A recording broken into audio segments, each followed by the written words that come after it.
perkataanmu. Jadilah padaku menurut kehendak-Mu. Dan mulai hari ini, jangan lagi berdoa melulu tentang apa yang kamu mau. Boleh minta, tapi tanya kehendak Bapa. Kalau enggak jadi sesuai yang kamu mau, jangan marah. Tapi belajar bilang seperti Yesus. Bukan kehendakku yang jadi, tapi biarlah hanya kehendak-Mu yang jadi. Orang yang sadar hidupnya milik Tuhan adalah orang-orang yang mempercayai pemeliharaan Tuhan dalam hidupnya. Yesus bilang jangan khawatir sama hidupmu. Urusan makan, minum, pakai, Tuhan pasti jamin hidupmu. Katakan amin. Masalahnya kan manusia banyak mau, bukan? Keinginan kita yang seringkali menyusahkan kita, bukan Tuhan tidak pelihara kita. Yang setuju katakan amin.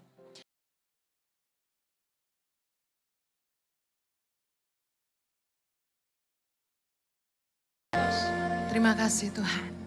Bapak, kami bersyukur buat malam hari ini. Di malam Chinese New Year ini kami boleh berkumpul menyembah Tuhan sama-sama. Kami berdoa agar nama Tuhan ditinggikan. Karena hanya Tuhan yang layak terima segala pujian dan penyembahan kami. Bagimulah kemuliaan Tuhan. Bapak berbicaralah buat kami malam hari ini. Nyatakan isi hatimu biar kami boleh belajar mengerti yang Tuhan mau. Terpujilah nama Tuhan. Yang siap diberkati Tuhan sama-sama katakan. Amen. Silakan duduk kembali. Saya ingin menyapa juga jemaat yang sedang mengikuti ibadah ini secara streaming live maupun online tayangan ulang. Saya percaya Tuhan juga memberkati Anda semua. Amen. Kyung Hee Fat Chai. Katakan kanan kirimu, selamat Hari Raya Imlek. Kyung Hee, Kyung Hee. Tema 60 Minutes Worship malam hari ini adalah sepenuhnya milikmu. Roma 14 ayat 8 berkata gini. Sebab jika kita hidup untuk Tuhan. Dan jika kita mati untuk Tuhan. Jadi baik hidup atau mati, kita adalah milik Tuhan. Katakan saya milik Tuhan. Sepenuhnya kita milik Tuhan. Amen. Bicara kepemilikan, itu bicara hak. Kalau kita sadar bahwa hidup kita ini milik Tuhan, harusnya attitude kita gini. Yang pertama, kalau kita sadar hidup kita ini milik Tuhan, kita itu menyerahkan hak kita kepada Tuhan. Kita menyerahkan kehendak kita kepada kehendak Tuhan. Kita udah gak bilang lagi, I did it my way. Aku melakukannya sesuai yang aku mau. Kita belajar dari Maria, bagaimana kehendak Tuhan dinyatakan dalam hidupnya. Ketika malaikat kasih tahu Maria bahwa dia akan mengandung Yesus dari Roh Kudus. Maria berkata, sesungguhnya aku ini adalah hamba Tuhan. Jadilah padaku menurut perkataanmu. Banyak kali kita masih pegang apa yang jadi keinginan kita, apa yang jadi hak kita. Tapi waktu kita sadar bahwa hidup kita ini adalah milik Tuhan, kita harus belajar ngerti bahwa Tuhan punya hak sepenuhnya atas hidup kita. Amen. Handphone saya nggak mungkin Marlon bilang itu punya saya. Saya mau pakai sesuka hati saya. Saya akan bilang sama Marlon, itu punya saya. Jadi ketika itu bicara milik, kita punya otoritas penuh atas apa yang jadi milik kita. Amen. Bicara soal rumah, saya nggak akan izinin orang sembarangan masuk rumah saya. Karena itu milik saya. Jadi ketika kita sadar bahwa apa yang jadi milik itu kita punya hak penuh di atasnya. Dan kita harus sadar bahwa ketika hidup kita ini milik Tuhan, Tuhan yang pegang kendali atas hidup kita. Dia yang punya hak atas hidup kita. Kita gak bisa maksain apa yang kita mau, tapi kita harus belajar ngerti apa yang Tuhan mau. Amen. Nah, kita belajar dari Yesus. Waktu Yesus sebenarnya takut menghadapi salib. Sebagai manusia dikatakan sampai peluhnya bercucuran ke tanah itu seperti darah. Yesus belajar ngerti bahwa hidupnya itu milik Bapaknya. Dan dia berkata, ya Bapakku, jikalau engkau mau, ambillah cawan ini daripadaku. Tetapi bukanlah kehendakku, melainkan kehendakmu lah yang terjadi dalam Lukas 22 ayat 42. Nah, pernahkah Anda belajar menyadari bahwa hidupmu bukan milik kamu lagi, tapi milik Tuhan? Dan apa yang Tuhan mau jadi paling penting. Bukan tentang kita, tapi tentang Dia. Amen. Coba datang sama Tuhan, bukan melulu bicara, Tuhan aku mau ini, Tuhan aku mau itu. Tapi belajar ngerti, Tuhan apa sih yang Tuhan mau? Terjadilah dalamku. Waktu saya belajar ngerti apa yang Tuhan mau dalam hidup saya belajar melepaskan hak. Udah bukan jalan saya lagi, tapi jalannya Tuhan. Karena itu saya sama Pastor Jojo menyerahkan hidup kami sama Tuhan sepenuh waktu. Kami belajar tunduk sama kehendak Tuhan dalam hidup kami, makanya kami pulang ke Indonesia. Berat. Saya udah sering khotbah tentang betapa berat harga yang kami harus bayar. Bahkan ketika saya dipaksa Tuhan jadi gembala, jujur waktu kami ditabiskan jadi pendeta di denominasi JKI, saya nangis sejadi-jadinya. Mungkin bagi suami saya jauh lebih mudah. Karena orang kenal dia sebagai bapak pendeta. Saya dikenal sebagai istrinya pendeta. Karena selama saya khotbah keliling, saya selalu bilang saya pendiri Yayasan Tangan Pengharapan. Saya tidak pernah mau bilang saya pendeta Henny Kristianus. Kenapa? Karena saya tidak mau jadi pendeta. Saya tidak mau jadi gembala. Saya mau jadi ibu yayasan yang nolong anak-anak Indonesia. Jadi ketika saya harus melepaskan kehendak saya harus mau jadi gembala, saya harus mau disebut ibu pendeta. Waktu ditabiskan itu, saya nangis banget gitu. Karena ada harga yang harus dibayar. Waktu orang kenal saya jadi pendeta, saya udah gak bisa lagi terima undangan di luar gereja. Dulu saya banyak bicara di universitas-universitas. Saya diundang di perusahaan-perusahaan. Dikenal sebagai socialpreneur. Orang yang memberi hidupnya bagi orang-orang miskin. Yang berupaya untuk menolong orang keluar dari kemiskinan. Punya gelar pendeta itu gak selalu nyaman. Banyak tuduhan-tuduhan gak enak di belakangnya. Banyak tuntutan-tuntutan di belakangnya. Saya udah gak bisa sama kayak dulu lagi. Tapi saya belajar menyerahkan hak saya. Karena itu kehendak Tuhan atas hidup saya. Amin. Menggembalakan bukanlah sesuatu yang mudah saudara. Tetapi saya belajar menyerahkan hak saya kepada Tuhan. Dan ketika kita sadar bahwa hidup ini milik Tuhan, jangan lagi hidup menurut keinginanmu sendiri. Tapi belajar ngerti yang Tuhan mau. Doa malam ini harus berbeda. Tuhan, jadilah kepadaku menurut perkataanmu.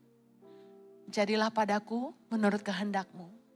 Dan mulai hari ini, jangan lagi berdoa melulu tentang apa yang kamu mau. Boleh minta, tapi tanya kehendak Bapa. Amen. Kalau enggak jadi sesuai yang kamu mau, jangan marah. Tapi belajar bilang seperti Yesus. Bukan kehendakku yang jadi, tapi biarlah hanya kehendak-Mu yang jadi. Yang terakhir, orang yang sadar hidupnya milik Tuhan adalah orang-orang yang mempercayai pemeliharaan Tuhan dalam hidupnya. Amen. Saya tadinya mau ngambil contoh soal barang, ya seperti mobil atau handphone. Kita pasti pelihara mobil kita pasti rawat mobil kita pasti servis. Tapi terus saya keingat ada beberapa orang yang gak sayang barang. Ada orang-orang yang gak sayang sama barangnya, handphonenya dijatuh-jatuhin. Mobilnya gak diurusin, betul gak? Lalu saya teringat, bicara milik, kita nih anak. Kita nih anaknya Tuhan. Kita panggil dia Bapa. Kalau sama anak kita beda. Kita urus baik-baik. Kita kasih makan baik-baik. Dari kecil sampai besar, meskipun kendati pun banyak orang tua yang gak tanggung jawab sama anaknya, tapi kita punya Bapa yang baik. Amin, katakan saya punya Bapa yang baik. Yesus bilang gini, Matius 6 ayat 25. Karena itu aku berkata kepadamu, janganlah khawatir akan hidupmu. Akan apa yang hendak kamu makan atau minum. Dan janganlah khawatir pula akan tubuhmu, akan apa yang hendak kamu pakai. Bukankah hidup itu lebih penting daripada makanan dan tubuh itu lebih penting daripada pakaian? Yesus bilang jangan khawatir sama hidupmu. Urusan makan, minum, pakai, Tuhan pasti jamin hidupmu, katakan amin. Masalahnya kan manusia banyak mau bukan? Keinginan kita yang seringkali menyusahkan kita, bukan Tuhan tidak pelihara kita. Yang setuju katakan amin. Dalam Matius 7, Yesus ngajar tentang hal pengabulan doa. Yesus bilang di ayat ke-7, mintalah maka akan diberikan kepadamu, carilah maka kamu akan mendapat, ketuklah maka pintu akan dibukakan bagimu. Karena setiap orang yang meminta menerima, setiap orang yang mencari mendapat, dan setiap orang yang mengetuk pintunya, baginya pintu dibukakan. Ayat 9, Yesus bilang gini, adakah seorang daripadamu yang memberi batu kepada anaknya jika ia meminta roti? Atau memberi ular jika ia meminta ikan. Jadi jika kamu yang jahat tahu memberi pemberian yang baik kepada anak-anakmu, apalagi Bapamu yang di sorga, ia akan memberikan yang baik kepada mereka yang meminta kepadanya. Tiba-tiba pewahyuan Tuhan turun tadi bilang gini, you can ask anything. Ketok, pintu dibukakan. Cari kau mendapat. Minta kamu diberi. Tapi you can ask anything, kamu bisa minta apa aja sama Tuhan, tapi listen. But He will only give you the best. Anda bisa minta apa aja sama Tuhan, tapi catatan penting, Dia hanya akan memberikan yang terbaik buat hidupmu. Dan yang mungkin, yang terbaik dari Tuhan itu tidak seperti yang kamu mau. Mungkin yang terbaik di mata Tuhan, itu tidak sesuai sama seleramu. Tidak seperti yang kamu pikir yang terbaik menurut ukuranmu. Tapi harus yakin bahwa itu yang terbaik menurut ukuran Tuhan. Seringkali orang tidak suka dipilihin sama Tuhan. Kita harus percaya bahwa pemeliharaan Tuhan itu sempurna buat hidup kita. Mungkin jalannya nggak selalu sesuai yang kita mau. Tapi kalau kamu percaya hidupmu tuh milik Tuhan, bahwa Dia Bapa yang baik, yang pasti yang kasih yang terbaik buat kita. Tuhan pasti pelihara kita dan pilihannya pasti yang terbaik. Saya mau akhiri gini. Kemarin saya ngerenung, kenapa ya banyak orang nikah lalu gagal? Kenapa hari ini kita lihat banyak orang yang nikah tuh secara manusia kita lihat gak sepadan. Dulu saya mempercayai orang bilang gini, kalau kamu mau tahu siapa jodohmu, ya lihat aja nanti kamu nikahnya sama siapa. Pernah dengar gak kayak gitu? Ya itulah jodohmu katanya gitu. Lalu saya belajar enggak. Tuhan pasti sudah merancangkan yang terbaik bagi kita. Katakan amin. Tapi pilihan itu di tangan kita. Hari ini saya lihat dengan mata kepala saya sendiri. Banyak anak Tuhan menikah sama orang yang tidak sepadan sama dia. Tidak sepadan, tidak setujuan. Hidupnya jadi berat. Melangkah sama-sama jadi berat. Gak kompak, gak sehati, gak unity. Istrinya mau maju tapi suaminya bikin lambat. Istrinya sungguh-sungguh, suaminya tidak mau. Jadi berat. Suaminya rohani banget, istrinya duniawi banget. Suaminya banyak diundang di kalangan gereja. Tapi istrinya kalau posting pakai bajunya terbuka-terbuka, suaminya jadi malu. Saya pikir, kok bisa gitu? Saya jadi ngerti. Tuhan selalu merancangkan yang terbaik. Tapi kita yang suka milih yang tidak baik. Karena ukuran terbaik kita itu dunia. Beda sama ukuran terbaiknya sorga. Yuk belajar ngerti hidupmu milik Tuhan. Jangan selalu lihat apa-apa pakai mata. Tapi pakai doa. Yakini. Saya bersyukur saya pilih suami saya. Bukan pakai mata. Bukan pakai hitungan dunia. Karena dunia pakainya gini. Chen. Anda lihat Pak Jojo ganteng hari ini. Dulu gak gitu ganteng loh. I'm serious. Jadi kalau pakai ukuran mata dan dunia, gak jadi saya sama suami saya. Tapi karena saya pakai doa, saya meyakini suara Tuhan yang terbaik. Saya lihatnya gak baik. Saya kesel dia gak bisa nyenengin hati saya. Saya kesel dia gak bisa bikin saya happy. Tapi ternyata hari ini saya ngerti. Gak melulu yang terbaik dari Tuhan itu mengenakan buat kita. Justru lewat suami saya diproses jadi lebih baik. Saya jadi gak manja. Justru lewat hidup dia, jadi saya diasah. Jadi Heni yang seharusnya.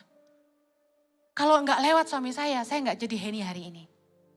Yang terbaik dari Tuhan, pasti terbaik untuk kita. Katakan hidupku milik Tuhan. Kita berdoa. Kami mempercayai dan menyerahkan hidup kami kepada Tuhan. Kami percaya bahwa Tuhan tahu yang terbaik buat kami. Tuhan sanggup pelihara kami dan mencukupkan segala kebutuhan kami. Dan kami percaya Tuhan sanggup memulihkan keadaan kami hari ini. Kalaupun kami dalam hidup ini seringkali salah pilih, tapi Tuhan sanggup menolong kami. Anugerah-Mu tersedia bagi kami. Kau sanggup Tuhan. Engkau sanggup. Katakan Engkau terlebih sanggup Tuhan. Dan kami mau belajar menyerahkan hak kami atas hidup ini. Kami mau belajar mempercayai bahwa hidup kami di tangan Tuhan. Kami mau menyerahkan kehendak kami kepada kehendak Bapa. Terjadilah pada kami